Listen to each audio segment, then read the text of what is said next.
If you aren't born rich, you can never have a great start in your career unless you're some talented bloke or someone who is extremely lucky. As an independent individual in your 20s, you might think, I will never be financially independent, or I'll never be able to retire early, especially in this day and age where living just becomes more and more expensive year after year. Well, you might actually be right. The cost of living is really increasing year after year, and it's probably going to get even worse in the next decade, but that is completely your fault. You see, you're living life without a plan, and you just throw your hard-earned money away instead of making it work for you. However, don't fret. In this video, we'll be looking at 6 steps you need to implement right now in order to live a comfortably stress-free life where you don't need to worry about finances and money. Stay tuned. Before we begin, if you're new to the channel, make sure you subscribe to this channel. Turn on the bell for the latest notifications and updates. That way you won't miss any videos and updates here on this channel. With that said, let's jump straight to the video. Step 1. Boost your retirement contributions. Today's youth may be facing a tough job market and rising student debt, but they do have one factor working in their favor. They have time, according to financial advisor Anthony Montenegro of the Blackmont Group in Orange County, California. Time is a key factor in wealth building because it allows you to take advantage of compounded returns, he says. Further, the impact of compounded returns augments your wealth building capacity. Obviously, having more time for your money to grow is a distinct advantage over, say, starting to save for retirement at age 55. That's why no matter how much you're saving for retirement already, you should strive to ratchet it up more each year. Doing so can help you save without any effort, take advantage of compound interest, and reduce your taxable income. Heck, you may even earn an employer match on some of your retirement contributions, so make sure to check. Financial advisor Jose V. Sanchez suggests increasing your 401k or any other retirement contributions by up 1% each year until you're eventually maxing them out. However, you may be able to boost it more, at least this first time. Increase it by whatever percentage you can get away with, and you may be surprised by how little your take-home pay changes in the end. Also, remember that you can build wealth for the future in other ways, including opening a traditional or Roth IRA. Step 2. Invest for the long haul. Starting to invest early and keeping that up for the long term are very important. If you make an investment, you'd be better off making that decision for the long term. Financial advisor and president of Asset Dynamics Wealth Management, Don Rourke, says that based on his experience, investors in their 20s are subject to emotion-driven money mistakes, just like their parents. In other words, they are prone to making poor investing decisions when the market behaves badly, or even when they hear a rumor that it might. To guard against emotional decision-making, Rourke suggests creating a plan and sticking to it. Remember that historically, markets fluctuate over time and volatility is normal. Consider building a diversified, cost-effective ETF or mutual fund portfolio using a rules-based investment process, then leaving it alone. Don't allow your emotions to drive your investment decisions. Start this in your 20s, and you'll be miles ahead of those who panic sell at the first sign of the next inevitable market correction. Step 3.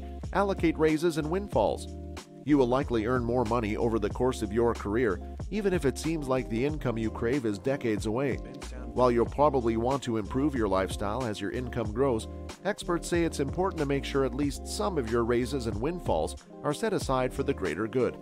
We'd suggest a 50-50 strategy that can help you enjoy the spoils of your hard work while also getting ahead. Anytime you get a raise, you are best to split it up into 2 separate buckets, one for now and one for later. Half goes to you to spend on whatever you choose, and the other half goes to your future self in your retirement savings. This strategy can compound on itself over time as you score more pay at work and more windfalls land in your lap. Not only should you allocate any raises you get this way, but you should split up tax refunds, workplace bonuses, and other surprise money you receive as well. Over time, these sums and the interest you earn on them can add up in a big way. Step 4. Build emergency savings. While investing is great advice, even greater advice is saving for a rainy day, an emergency that can knock or strike your door at any time. A 2018 report from the U.S. Federal Reserve showed that 40% of Americans don't have $400 to cover an emergency expense. With this statistic in mind, it's no wonder so many people fall behind on bills or rack up credit card debt when they lose their job, face a loss in income, or become gravely ill. If you want to build wealth, you must make sure you're protected against life's what-ifs. This includes saving for emergencies that could throw your financial plan out of whack if you let them. Most experts suggest keeping at least 3 to 6 months of income in an emergency savings account, but even a few $1,000s is better than nothing. Whatever you do, start saving something each month so you're facing financial hardship if something goes wrong. To make your money grow faster, make sure you put your emergency fund in an account that is separate from your regular checking and savings. That way, you're not tempted to spend it. Also, make sure your funds earn interest so they'll grow on their own as you continue adding money.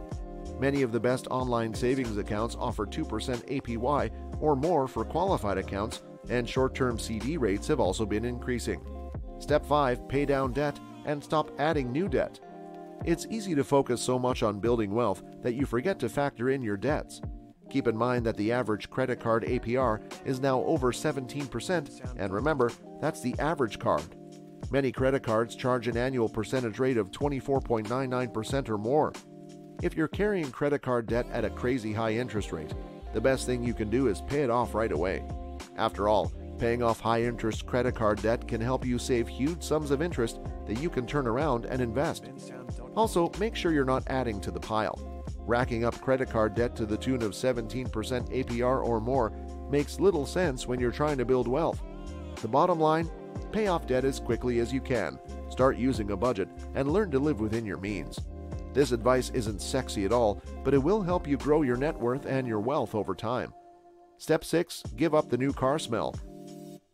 According to research from Experian, the average new car loan rang up to $31,455 in July of 2018. That translates into car payments of $523 each month, which is an absolutely insane amount of money to spend on a vehicle. This amount also doesn't include the cost of license plates, auto insurance, gas, or maintenance and repairs. So many young people mistakenly believe they need a new car every year. This ultimately leaves them building lifestyles around ridiculous car payments that make them poor. For that reason and others, I would even say that car payments are the worst roadblock to wealth in existence. And also remember that cars depreciate in value at a rapid pace. That $31,000 car you bought a few years ago will eventually be worth almost nothing, even if it had smooth leather seats and rode like a pat of butter down the highway. Once it's 8 or 9 years old, you'll wind up selling it on Craigslist and regretting your life choices. There are almost no exceptions to this rule. You see where I'm going with this, right? If you want to build wealth, you need to jump off the new car train and stay off. You don't have to drive an old beater, but you don't have to buy new. Consider buying a car that's a few years old and still has plenty of life left. Better yet, stick with cars you can afford to pay for in cash. Imagine what having another $500 per month to invest each month could do for your bank account. Better yet, play around with a compound interest calculator to find out. Here's a spoiler alert. If you save $500 per month from ages 25 to 40 and earn 7% APR, you would have $150,744. That's an insane sum. The bottom line. The media wants you to believe everything is working against you, and in some ways, they're right.